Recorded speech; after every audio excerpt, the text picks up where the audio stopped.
بسم اللہ الرحمن الرحیم۔ السلام علیکم۔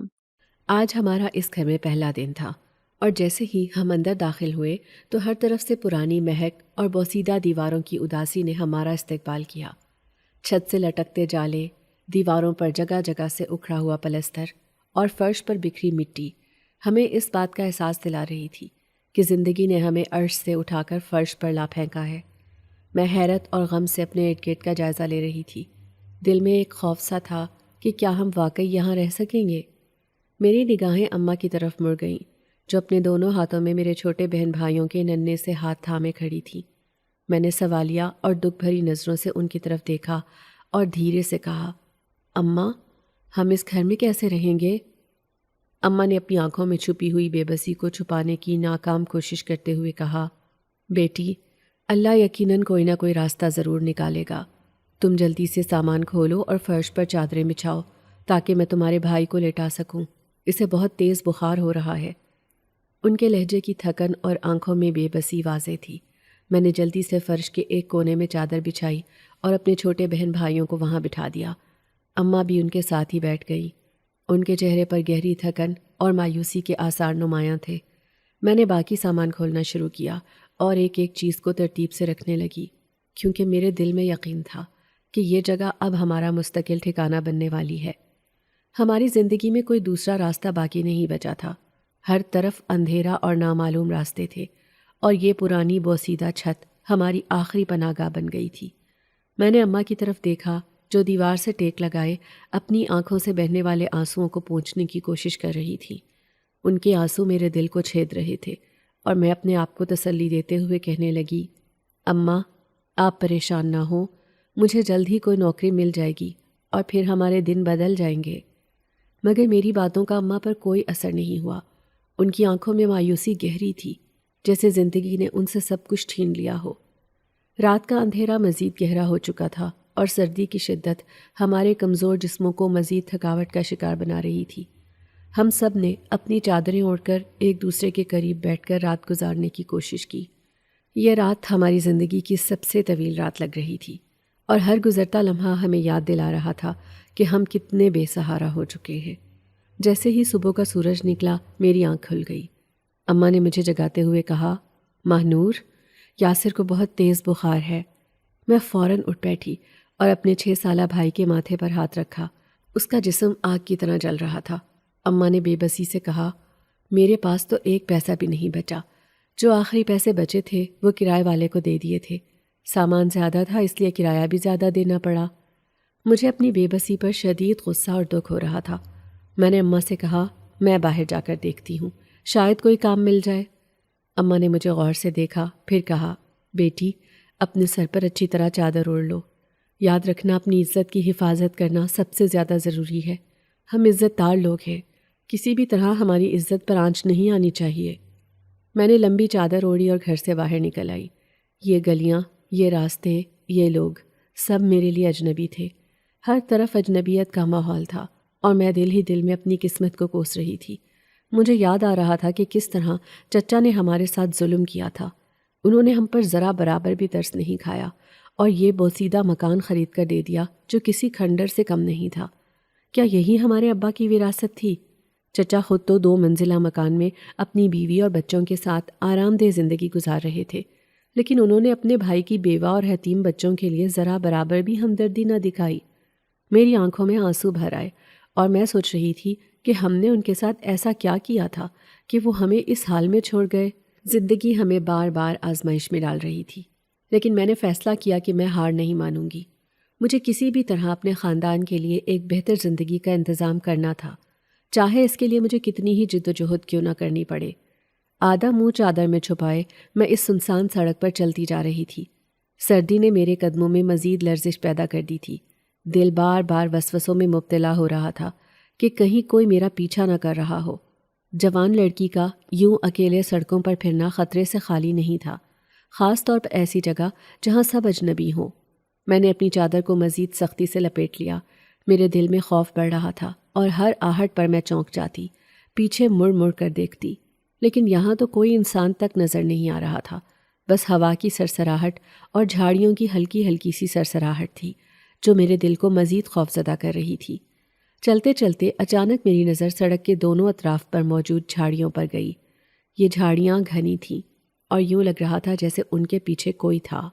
میرا دل کانپ اٹھا، وسوسے میرے دماغ پر چھا گئے، جیسے یہاں پر میرے لیے کوئی خطرہ چھپا ہو۔ کیا کوئی میری حرکات پر نظر رکھے ہوئے ہے؟ میں نے اپنے قدموں کی رفتار تیز کر دی، لیکن پھر بھی دل کے خوف کا علاج نہ کر سکی۔ یہاں کی سنسانی اور بے بسی کا عالم میری ہمت کو کمزور کر رہا تھا۔ میں سوچنے لگی کہ کاش ابا زندہ ہوتے تو میں یوں اکیلی دربدر نہ پھرتی۔ یہ محلہ کسی امیروں کے علاقے کی طرح لگ رہا تھا۔ ہر طرف بڑے بڑے بنگلے اور عالی شان حویلیاں تھیں، جو اپنی شان و شوکت سے ہمیں اپنی چھوٹی سی مڈل کلاس زندگی کی یاد دلا رہی تھی۔ جہاں پہلے ہم رہتے تھے وہ ایک معمولی کالونی تھی، جہاں کے لوگ بھی ہمارے جیسے ہی تھے، سادہ، مڈل کلاس اور ایک دوسرے کے حال سے باخبر۔ لیکن یہاں تو سب اجنبی اور دور دراز نظر آ رہے تھے، ایسے لوگ جن کی دنیا ہم سے بالکل مختلف تھی۔ چلتے چلتے میری نظریں ایک بہت بڑے اور خوبصورت بنگلے پر جا ٹکیں۔ یہ بنگلہ باقیوں سے زیادہ شاندار تھا، جیسے کسی کہانی کا محل ہو۔ سفید دیواریں، خوبصورت نظارے اور ایک شاندار لکڑی کا دروازہ۔ اس کی خوبصورتی نے مجھے پل بھر کے لیے اپنی تمام پریشانیوں کو بھلا دینے پر مجبور کر دیا۔ میں نے دل ہی دل میں سوچا کہ اگر اس گھر کے لوگ مجھے کام دے دیں تو شاید میں کچھ پیسے کما سکوں گی۔ پہلی بار میں نے اپنی عزت نفس کو نظر انداز کرتے ہوئے خود کو آمادہ کیا کہ کسی کے دروازے پر جا کر دستک دوں۔ میرے دل میں کئی سوالات اور خوف تھے۔ کیا وہ لوگ مجھے نوکری دیں گے؟ کیا میں ان کے لیے مناسب ثابت ہوں گی؟ کیا وہ میری حالت کو سمجھ سکیں گے؟ لیکن پھر میری ماں اور بہن بھائیوں کا خیال آیا۔ ان کے بھوکے چہرے اور اماں کی آنکھوں میں دکھ نے مجھے حوصلہ دیا کہ مجھے کچھ نہ کچھ تو کرنا ہی ہوگا۔ میں نے ہچکچاتے ہوئے دروازے پر دستک دی۔ میرے ہاتھ کانپ رہے تھے اور دل زور زور سے دھڑک رہا تھا۔ اجنبیوں کے سامنے اپنی مجبوریاں پیش کرنا میرے لیے آسان نہیں تھا۔ مجھے وہ وقت یاد آیا جب ابا کے زندہ ہونے پر میں شہزادیوں کی طرح زندگی گزارتی تھی۔ ہماری زندگی میں سکون اور خوشیاں تھیں۔ ابا ہمیں کبھی کسی چیز کی کمی محسوس نہیں ہونے دیتے تھے۔ لیکن آج قسمت نے مجھے اس مقام پر لا کھڑا کیا تھا کہ مجھے اپنی بقا کے لیے محنت مزدوری کرنا پڑ رہی تھی۔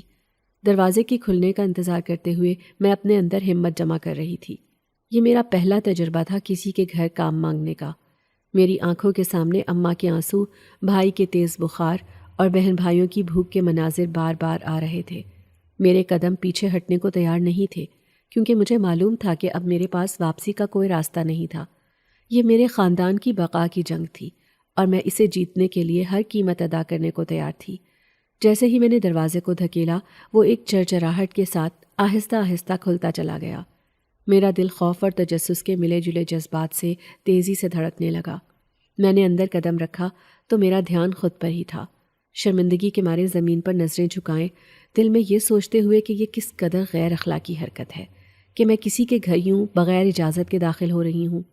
لیکن میں نے اپنے دل کو سمجھایا کہ کافی دیر دروازے پر کھڑے رہنے کے بعد بھی کسی نے دروازہ نہیں کھولا، تو میرے پاس اور کوئی چارہ نہیں تھا۔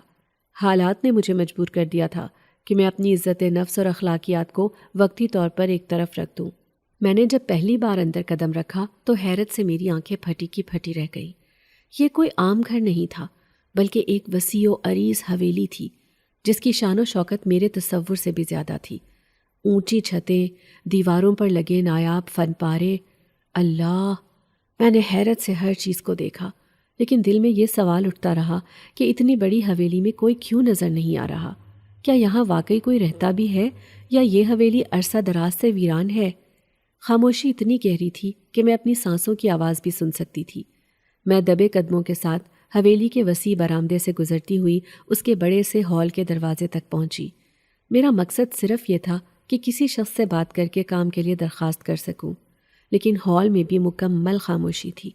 وہاں کسی انسان کی موجودگی کا کوئی احساس تک نہیں تھا، بس ہوا کا ہلکا شور اور فرش پر میرے قدموں کی آہٹ سنائی دے رہی تھی۔ پھر اچانک جب میں سوچنے لگی تھی کہ شاید یہ حویلی واقعی خالی ہے، میرے کانوں میں ایک آواز گونجی۔ سیڑھیوں سے کسی کے قدموں کی آواز آ رہی تھی۔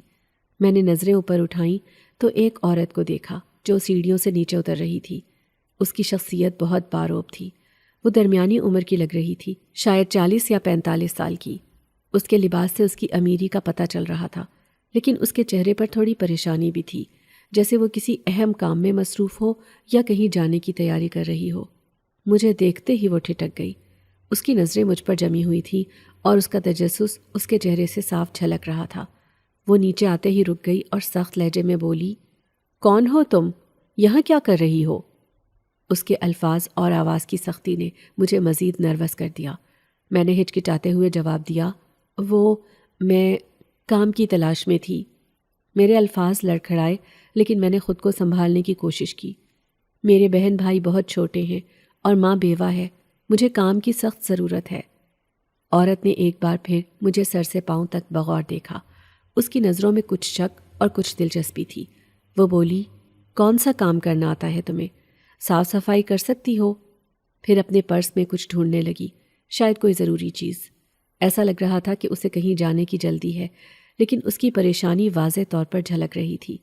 میں خاموش کھڑی رہی اور دل ہی دل میں یہ دعا کر رہی تھی کہ وہ مجھے کام دے دے، کیونکہ اس وقت میری امید کی واحد کرن یہی تھی۔ پھر اس نے ایک لمحے کے لیے اپنی تلاش روکی اور میری طرف دیکھ کر کہا، کام والی کی ضرورت تو مجھے ہے، لیکن میں دن کے وقت بہت مصروف رہتی ہوں اور چاہتی ہوں کہ تم میری موجودگی میں ہی گھر کے کام کرو، تاکہ جو کام میں کہوں وہ میری نگرانی میں ہو۔ اس کی بات سن کر میرا دل کچھ دیر کے لیے خوش ہوا کہ شاید میرا مسئلہ حل ہونے والا ہے، لیکن پھر جب میں نے اس کے الفاظ کو غور سے سمجھا تو مجھے احساس ہوا کہ وہ دن کے وقت گھر میں نہیں ہوتی، اور اس کا مطلب یہ تھا کہ مجھے شاید رات کے وقت یہاں رکنا پڑے۔ یہ سوچ کر میرے دل میں ایک عجیب سی بے چینی پیدا ہوئی۔ میں پریشان ہو گئی۔ کیا میں واقعی اس اجنبی جگہ پر رات گزار سکتی ہوں؟ کیا میرے لیے یہ محفوظ ہوگا؟ کیا اماں مجھے اس بات کی اجازت دیں گی؟ میرے ذہن میں ہزاروں سوالات اور وسوسے گردش کرنے لگے، لیکن ساتھ ہی میں نے اپنے چھوٹے بہن بھائیوں کی بھوک کا سوچا۔ یہ حالات مجھے مجبور کر رہے تھے کہ میں ہر خطرہ مول لے کر اس موقع کو قبول کر لوں۔ اس کے علاوہ میرے پاس کوئی دوسرا چارہ نہیں تھا۔ عورت کی نظروں میں سوالیہ نشان تھے اور وہ میری حامی کی منتظر تھی۔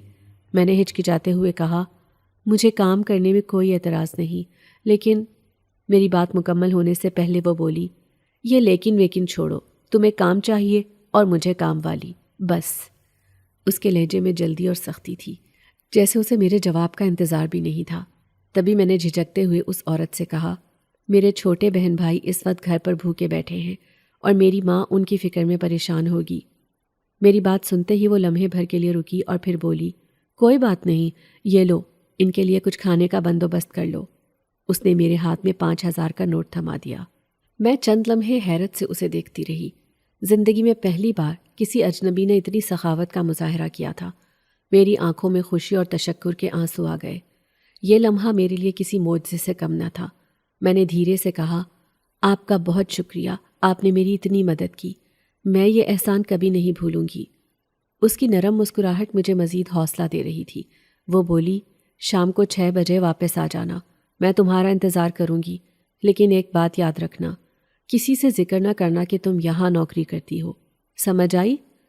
اس کے لہجے میں خاص سنجیدگی تھی، جیسے وہ مجھ پر کسی راز کا بوجھ ڈال رہی ہو۔ میں نے فوراً ہاں میں سر ہلا دیا۔ میرے لیے یہ شرط اہم نہیں تھی، بلکہ یہ تو میرے دل کی بات تھی۔ میں بھی نہیں چاہتی تھی کہ کسی کو پتہ چلے کہ میں گھر سے باہر کام کر رہی ہوں۔ یہ نہ صرف معاشرتی دباؤ کا خوف تھا، بلکہ میری اپنی عزت نفس بھی یہ گوارا نہیں کرتی تھی کہ کوئی میرے حالات پر رحم کرے یا طعنے دے۔ میں نے اپنے دل میں طے کیا کہ یہ راز میرے اور اس عورت کے درمیان میں ہی رہے گا۔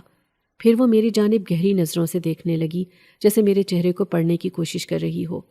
میں نے نظریں جھکا لیں اور اس نے سر ہلاتے ہوئے کہا، اچھا، اب جاؤ، اپنے گھر والوں کا خیال رکھو۔ میں نے ایک بار پھر شکریہ ادا کیا اور باہر کی طرف بڑھ گئی۔ جیسے ہی میں حویلی کے دروازے تک پہنچی، میں نے مڑ کر دیکھا کہ وہ میری روانگی کا انتظار کر رہی تھی۔ جیسے ہی میں دروازے سے باہر نکلی، اس نے باہر سے دروازے کی کنڈی لگا دی اور جلدی سے اپنی گاڑی میں بیٹھ کر روانہ ہو گئی۔ میں کچھ لمحے حیرت میں کھڑی رہی۔ اتنی بڑی حویلی کو یوں محض کنڈی لگا کر چھوڑ دینا، تالا تک نہ لگانا، یہ بات میرے لیے بہت عجیب تھی۔ میرے ذہن میں سوال اٹھنے لگے کہ وہ کہاں جا رہی ہوگی اور کیوں وہ حویلی کو اس طرح لاوارث چھوڑ کر چلی جاتی ہے، لیکن میرے پاس ان سوالوں کے جواب ڈھونڈنے کا وقت نہیں تھا۔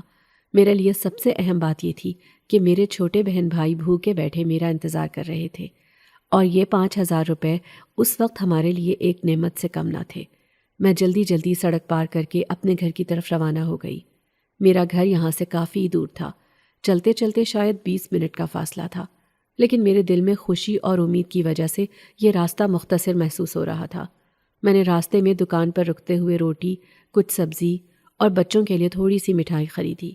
مٹھائی خریدتے وقت میرے دل میں ایک عجیب سی خوشی تھی کہ میں اپنے بہن بھائیوں کے چہرے پر مسکراہٹ دیکھ سکوں گی۔ جب میں گھر پہنچی تو اماں مجھے دیکھتے ہی بول پڑیں، کہاں رہ گئی تھی تو؟ ہم کب سے تیرا انتظار کر رہے ہیں۔ ان کی آواز میں پریشانی اور امید کا ملا جلا احساس تھا۔ ایسا لگ رہا تھا کہ اماں کو پورا یقین تھا کہ میں ان کے لیے کوئی نہ کوئی بندوبست ضرور کر کے آؤں گی۔ میں نے مسکراتے ہوئے اپنے ہاتھ میں موجود سامان انہیں دکھایا۔ اماں کی آنکھوں میں حیرت اور سکون ایک ساتھ جھلکنے لگا۔ یہ سب کہاں سے آیا؟ اماں نے حیرت سے پوچھا۔ میں نے انہیں مختصر طور پر بتایا کہ میں نے ایک بڑی حویلی میں نوکری تلاش کی ہے اور وہاں سے یہ پیسے ملے ہیں۔ اماں کی آنکھوں میں تشکر اور سکون تھا، لیکن انہوں نے میری طرف دیکھ کر کہا، بیٹی، ہمیشہ اپنی عزت کی حفاظت کرنا۔ کام کوئی چھوٹا بڑا نہیں ہوتا، لیکن عزت سب سے قیمتی ہے۔ میں نے اس بات میں سر ہلایا اور دل میں عزم کیا کہ اماں کی نصیحت پر ہمیشہ عمل کروں گی۔ اس رات کھانے کے دوران اماں اور بہن بھائیوں کے چہرے کی خوشی دیکھ کر میری تھکن دور ہو گئی، لیکن میرے دل میں یہ سوال اب بھی موجود تھا کہ وہ عورت اتنی بڑی حویلی کو یوں لاوارث چھوڑ کر کہاں اور کیوں چلی گئی۔ یہ سوال میرے دماغ میں گھوم رہا تھا اور مجھے یقین تھا کہ جلد یا بدیر اس کا جواب مجھے ضرور ملے گا۔ شام کے 6 بجنے کو آئے تھے اور ہر طرف اندھیرا پھیلنے لگا تھا۔ ہوا میں سردی بڑھ گئی تھی اور میرے دل میں ایک عجیب سا خوف سرایت کرنے لگا تھا۔ سنسان راستوں کا تصور ہی میرے قدموں کو بوجھل کر رہا تھا، مگر میں جانتی تھی کہ مجھے وہاں ضرور پہنچنا ہے۔ وہ بیگم صاحبہ جو پہلے ہی میری مدد کر چکی تھی، مجھے ان کے اعتماد پر پورا اترنا تھا۔ ان کی سخاوت کا بدلہ تو میں نہیں چکا سکتی تھی، مگر اپنے وعدے کو نبھانے کے لیے مجھے ہر حال میں وقت پر وہاں پہنچنا تھا۔ میں نے اماں سے کہا، اماں، بیگم صاحبہ آج شام کو ہی واپس آئیں گی اور مجھے کام کی تفصیل سمجھائیں گی۔ یہ کہنے کے باوجود میرے دل میں ایک عجیب سا دھڑکا تھا۔ میں جانتی تھی کہ اگر اماں کو یہ معلوم ہو جاتا کہ مجھے رات کے وقت کام پر جانا ہوگا تو وہ کبھی مجھے اجازت نہ دیتی۔ اماں کے لیے یہ سوچ ہی ناقابل قبول تھی کہ ان کی بیٹی رات کے سنسان وقت میں کسی اجنبی کی حویلی میں کام کرے، مگر مجھے یہ نوکری ہر حال میں جاری رکھنی تھی کیونکہ یہ ہم سب کے لیے ضروری تھی۔ اماں میری بات سن کر کچھ دیر کے لیے خاموش ہو گئیں۔ شاید وہ ان پیسوں کے بارے میں سوچ رہی تھی جو میں لے کر آئی تھی اور جن کی وجہ سے آج ہم نے پیٹ بھر کر کھانا کھایا تھا۔ آخر کار وہ بولیں، ماہنور، اپنا بہت خیال رکھنا، ہو سکے تو جلدی واپس آ جانا۔ مجھے فکر ہے کہ تم رات کے وقت گھر کیسے آؤ گی، کہیں وہ حویلی دور تو نہیں ہے؟ ان کی آواز میں فکر اور محبت کی جھلک تھی۔ میں نے اماں کا دل رکھنے کے لیے کہا، نہیں اماں، وہ قریب ہی ہے، آپ پریشان نہ ہوں۔ یہ کہتے ہوئے میری نظریں جھک گئیں۔ میرے دل میں ایک عجیب سی الجھن تھی کہ میں اپنی ماں سے حقیقت چھپا رہی ہوں، مگر اس وقت میں نے اپنے حالات کو سامنے رکھتے ہوئے یہی مناسب سمجھا۔ اماں کے چہرے پر ہلکی سی تسلی دیکھ کر میں خاموشی سے گھر سے باہر نکل آئی۔ راستہ ویسا ہی سنسان اور خاموش تھا جیسا صبح کے وقت تھا۔ گلیوں میں ہوا کے سوا کچھ حرکت نہ تھی اور میرے دل کی دھڑکن ہر قدم کے ساتھ تیز ہوتی جا رہی تھی۔ میں نے راستے میں کئی بار پیچھے مڑ کر دیکھا کہ کہیں کوئی میرا پیچھا تو نہیں کر رہا، مگر ہر بار صرف خاموشی اور تاریکی نظر آئی۔ بالآخر 20 منٹ کے طویل راستے کے بعد میں حویلی کے دروازے تک پہنچ گئی۔ دروازہ پہلے سے ہی کھلا ہوا تھا اور اندر بیگم صاحبہ کی گاڑی کھڑی نظر آ رہی تھی، جس کا مطلب تھا کہ وہ واپس آ چکی تھی۔ میں ہچکچاتے ہوئے اندر داخل ہوئی۔ بیگم صاحبہ صوفے پر بیٹھی تھیں، آنکھیں موندے ہوئے، لیکن جیسے ہی میں قریب پہنچی وہ بغیر آنکھیں کھولے بولی، تم آ گئیں؟ مجھے یقین تھا کہ تم ضرور آؤ گی۔ ان کی بات سن کر مجھے حیرت ہوئی۔ وہ کیسے جان گئیں کہ یہ میں ہی ہوں؟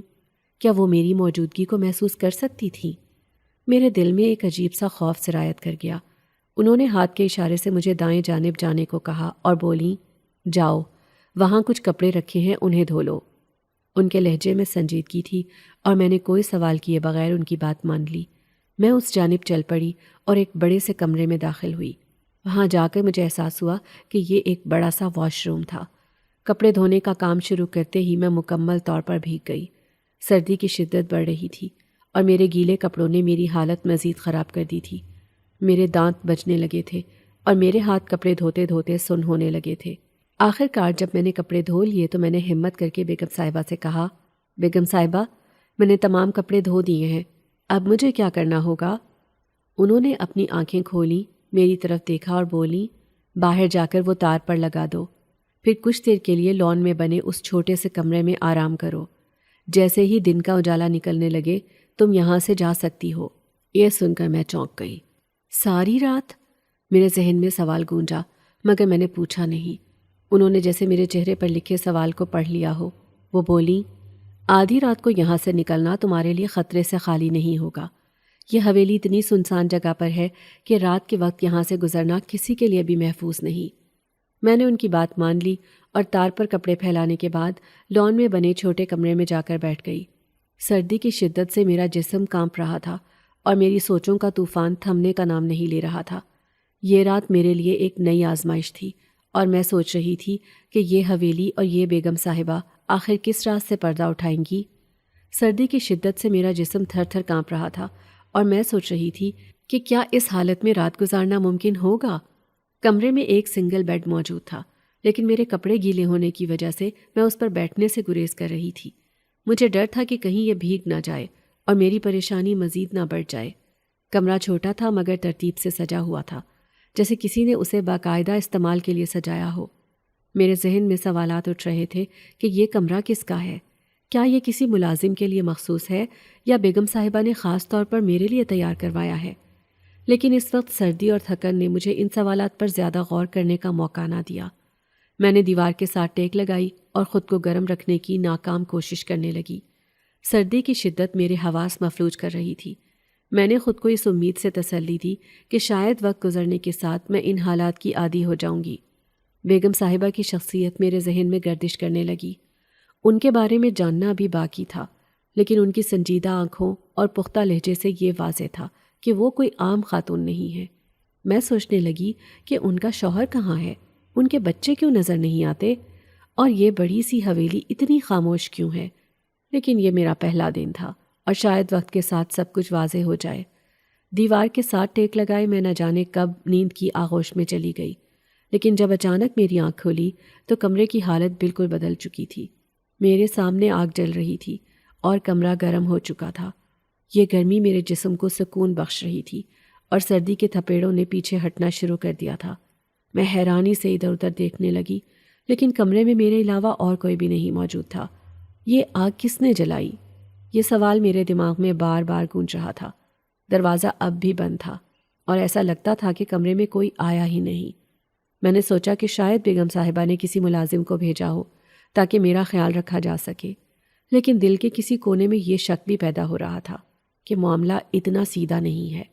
صبح کی روشنی نمودار ہوئی تو میں نے جلدی سے اٹھ کر خود کو سنوارا اور کمرے سے باہر نکل آئی۔ بیگم صاحبہ کی بات یاد تھی کہ جیسے ہی سویرا ہو میں یہاں سے چلی جاؤں۔ حیرانی کی بات یہ تھی کہ حویلی کے داخلی دروازے پر کوئی پہرے دار موجود نہیں تھا۔ دروازہ کھلا ہوا تھا اور حویلی کی خاموشی مزید عجیب محسوس ہو رہی تھی۔ میں قدم بڑھاتی ہوئی تیزی سے گھر کی طرف چلنے لگی۔ راستہ اب بھی سنسان تھا، لیکن صبح کی روشنی نے میری ہمت بڑھا دی تھی۔ جب میں گھر پہنچی تو دیکھا کہ اماں نے میرے لیے دروازہ کھلا چھوڑا ہوا تھا۔ شاید وہ میری واپسی کی فکر میں رات بھر جاگتی رہیں، لیکن تھکن کے باعث ان کی آنکھ لگ گئی تھی۔ گھر کے اندر خاموشی چھائی ہوئی تھی اور سب ابھی سو رہے تھے۔ میں نے آہستگی سے دروازہ بند کیا اور اپنے بستر پر لیٹ گئی۔ تھکن کے باعث نیند نے جلد ہی مجھے اپنی آغوش میں لے لیا۔ جب اماں نے مجھے جگایا تو دھوپ نکل چکی تھی۔ انہوں نے کہا، ماہنور تم کب واپس آئیں؟ میں ہڑبڑا کر اٹھی اور کہا، اماں کام بہت زیادہ تھا اسی لیے دیر ہو گئی۔ اماں نے سر ہلایا اور کہا، میری تو آنکھ لگ گئی، پتہ ہی نہ چلا کہ تم کب آئیں۔ میں نے اماں سے کہا، اماں آپ کو روزانہ ایسے ہی کرنا پڑے گا، میرا انتظار نہ کیا کریں کیونکہ مجھے کام میں دیر ہو جائے گی۔ اماں نے جلدی سے ناشتہ بنایا اور مجھے کھانے کو کہا۔ کھانے کے دوران میرے ذہن میں طرح طرح کے خیالات آنے لگے۔ میں نے اماں سے کہا، اماں کیا ہوتا اگر چچا ہمیں اپنے گھر میں تھوڑی سی جگہ دے دیتے؟ اماں نے گہری سانس لی اور کہا، بیٹا اس دنیا میں اپنے باپ کے علاوہ کوئی بھی ہمارا سہارا نہیں بنتا۔ چچا کے بھی اپنے بچے ہیں اور ان کا ہمیں اتنے وقت تک رکھ لینا بھی ایک احسان تھا۔ انہوں نے عدت پوری ہونے دی، یہی ان کی مہربانی تھی۔ ان کی باتوں میں دکھ اور بے بسی جھلک رہی تھی اور میں سوچ رہی تھی کہ ہماری زندگی کب بدلے گی۔ اماں کی باتیں سنتے ہوئے میرا دل بھاری ہو گیا۔ ان کی آنکھوں میں چھپے درد کو میں صاف محسوس کر سکتی تھی۔ وہ کہہ رہی تھیں، بیٹا دنیا کا اصول ہے کہ ہر کوئی اپنی زندگی دیکھتا ہے، ہمیں کسی کے سہارے کی امید نہیں رکھنی چاہیے، بس تم کام پر دھیان دو اور اللہ سے دعا کرو کہ وہ ہمارے حال پر رحم کرے۔ ان کی باتوں نے میرے دل کو مغموم کر دیا، لیکن میں جانتی تھی کہ یہ وقت مضبوط رہنے کا ہے۔ میرا نام ماہنور ہے اور میری عمر اس وقت 17 سال تھی جب زندگی نے مجھے ایک ایسا صدمہ دیا جسے میں کبھی فراموش نہیں کر سکتی۔ میرے والد جو ہماری زندگی کا واحد سہارا تھے، ایک روڈ حادثے میں وفات پا گئے۔ ان کا انتقال اچانک ہوا اور یہ خبر ہمارے گھر پر قیامت بن کر ٹوٹی۔ میرے والد نے اپنے خوابوں کو پورا کرنے کے لیے ایک کپڑے کا کاروبار شروع کرنے کا ارادہ کیا تھا۔ اس مقصد کے لیے انہوں نے ہمارے چچا سے کچھ رقم ادھار لی تھی۔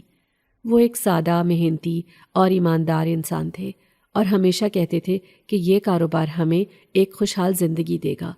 اس کاروبار کے سلسلے میں وہ دوسرے شہر گئے تھے، جہاں سے واپسی پر ان کا بری طرح ایکسیڈنٹ ہو گیا۔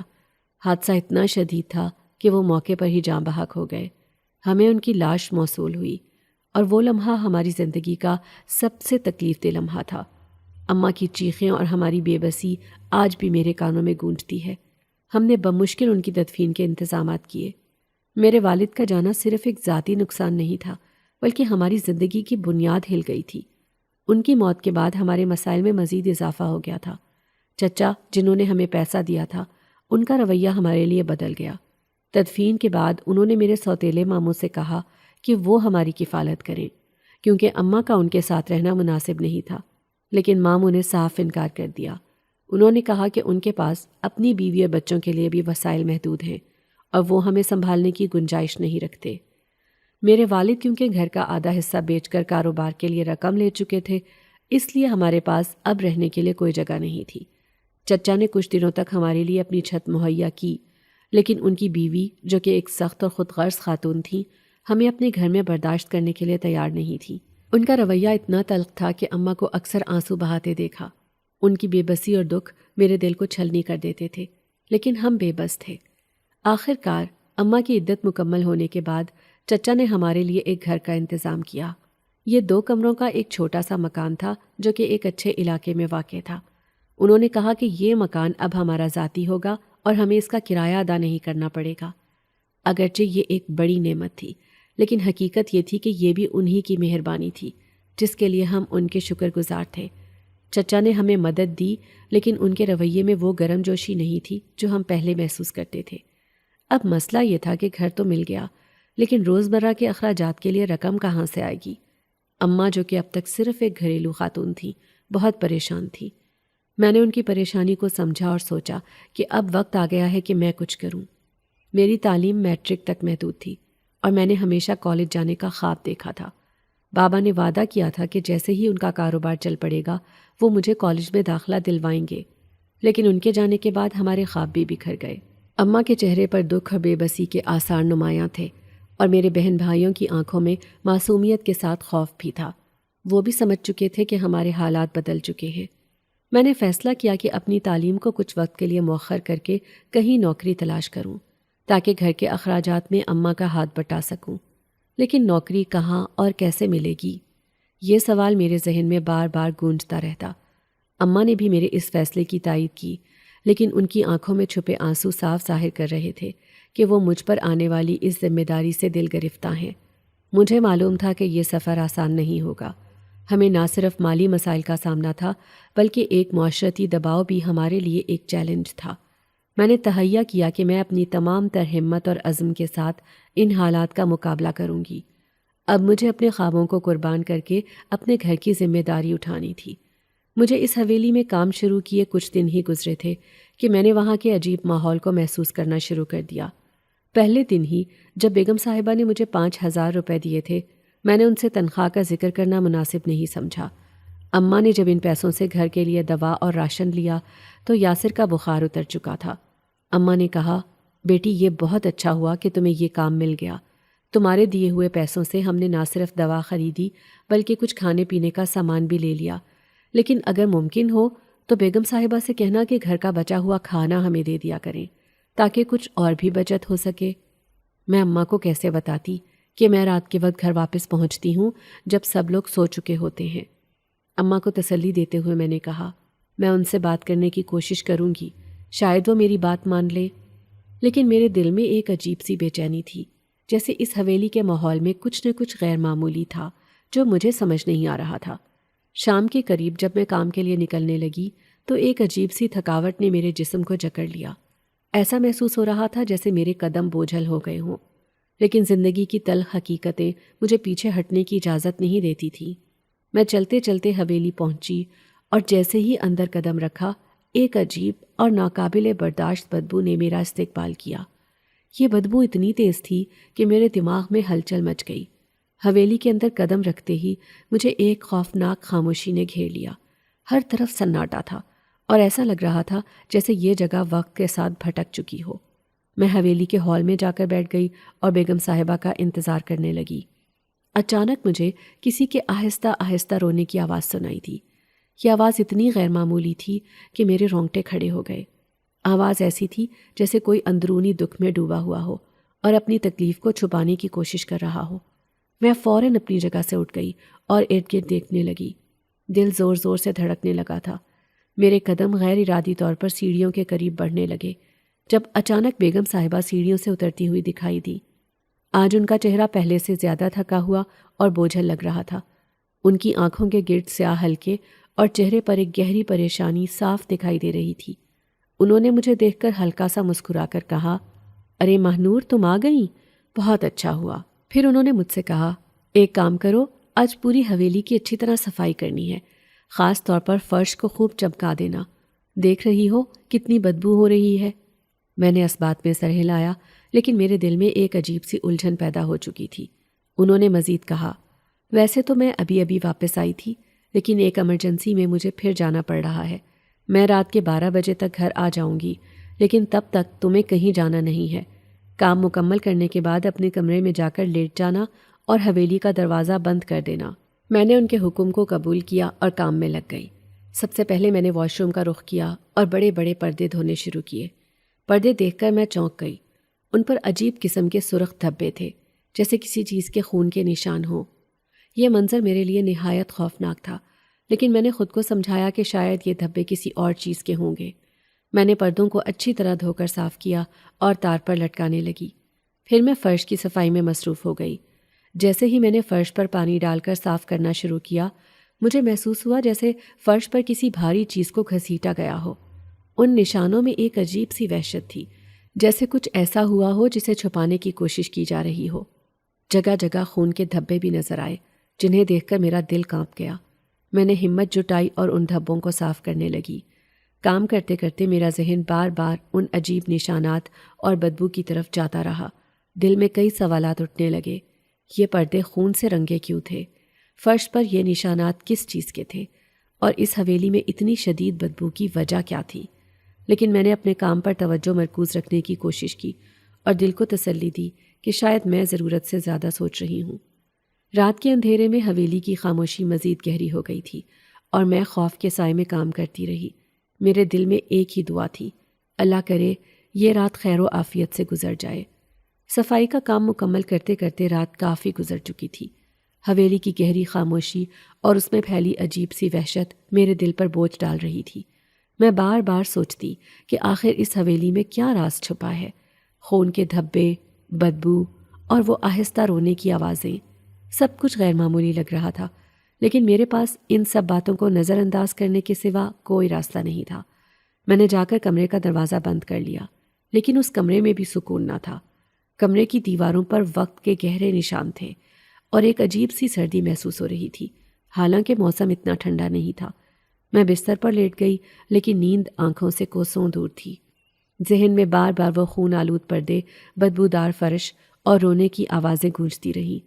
میں نے دل ہی دل میں دعا کی، یا اللہ، اگر یہ جگہ میرے لیے خطرناک ہے تو مجھے یہاں سے نکلنے کا کوئی راستہ دکھا دے۔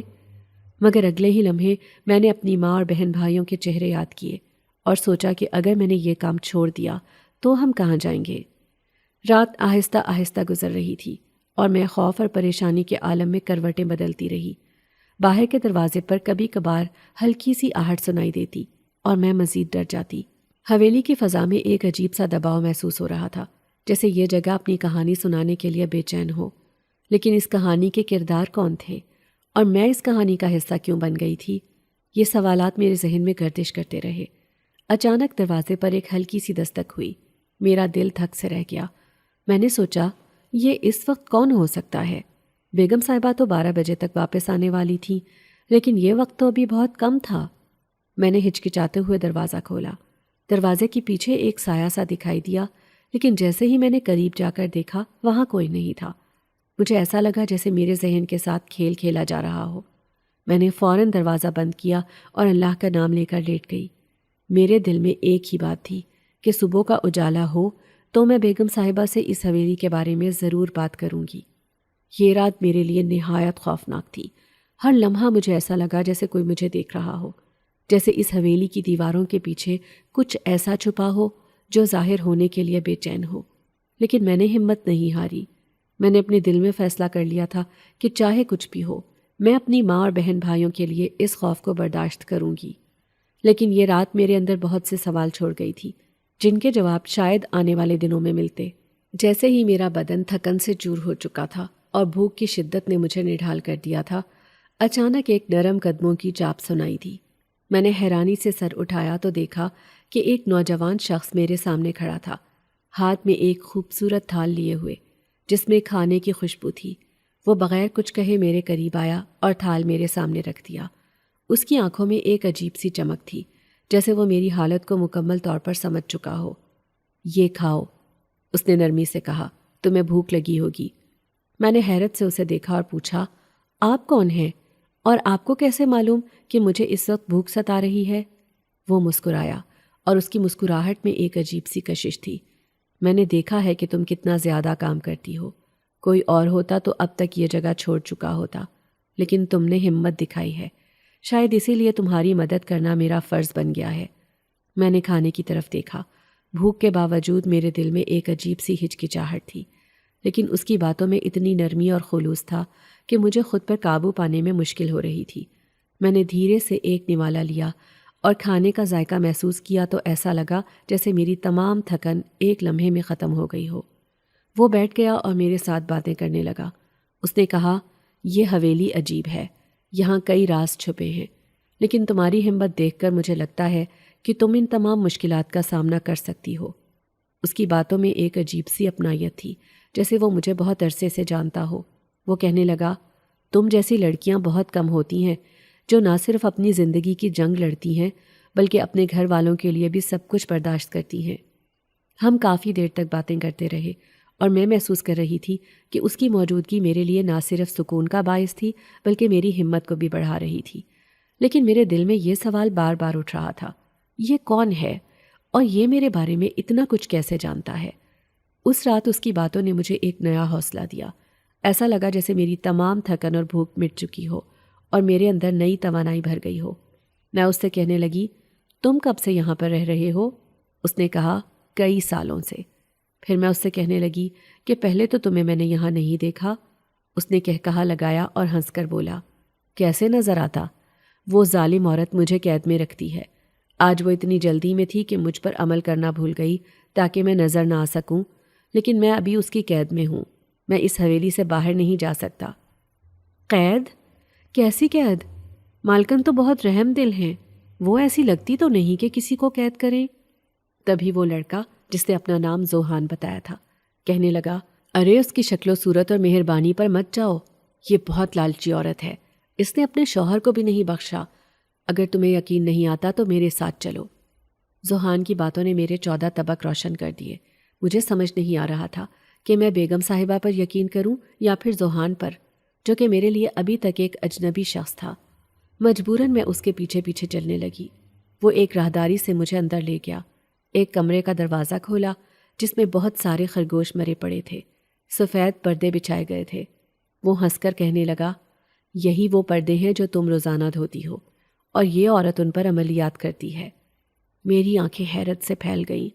میں اسے کہنے لگی، مجھے یہاں سے جانا ہے، میری ماں اور چھوٹے بہن بھائی میرا انتظار کر رہے ہوں گے۔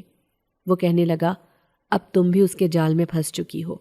اب تم واپس نہیں جا سکتی جب تک تم اس کا مقابلہ نہ کرو۔ اسے ابھی تک یہ معلوم نہیں کہ تم اس کا راز جان چکی ہو، اسی لیے تم آسانی سے اس کا مقابلہ کر سکتی ہو۔ آؤ میں تمہیں ایک اور چیز دکھاتا ہوں۔ وہ مجھے اوپر والی منزل پر لے گیا، جہاں ایک کمرے میں بستر پر ایک آدمی لیٹا ہوا تھا۔ اس کے چاروں اطراف لیمو لٹک رہے تھے، طرح طرح کی اگر بتیاں روشن تھیں، جگہ جگہ مٹکے پڑے تھے جیسے یہاں کچھ عمل کیے جاتے ہیں۔ یہ سب کیا ہے؟ میں نے حیرت سے پوچھا تو ذوحان کہنے لگا، یہ آدمی اس عورت کا شوہر ہے۔ آج سے کئی سال پہلے یہ باہر ملک میں رہتا تھا۔ یہ حویلی اس کی آبائی حویلی تھی جو اس کے نام پر تھی۔ یہ عورت ان کے گھر کی ملازمہ تھی اور اس گھر کی مالکن بننا چاہتی تھی۔ اس نے اس آدمی کو کئی مرتبہ آفر کی کہ وہ اس سے شادی کر لے، لیکن یہ شادی کرنا نہیں چاہتا تھا۔ اس کی دادی اور یہ آدمی یہاں پر اکیلے رہتے تھے۔